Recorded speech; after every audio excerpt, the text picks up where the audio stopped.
పశ్చిమ బెంగాల్లో తృణమూల్ కాంగ్రెస్ పాలన ఆటవిక రాజ్యాన్ని తలపిస్తోందని ప్రధాని నరేంద్ర మోదీ ఆరోపించారు. బెంగాల్లో అవినీతి, బంధుప్రీతి, బుజ్జగింపు రాజకీయాల కారణంగా అభివృద్ధి కుంటుపడిందని దుయ్యబట్టారు.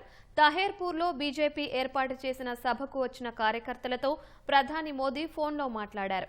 వచ్చే అసెంబ్లీ ఎన్నికల్లో డబుల్ ఇంజిన్ సర్కార్ ఏర్పాటుకు అవకాశం ఇవ్వాలని బెంగాల్ ప్రజలకు విజ్ఞప్తి చేశారు.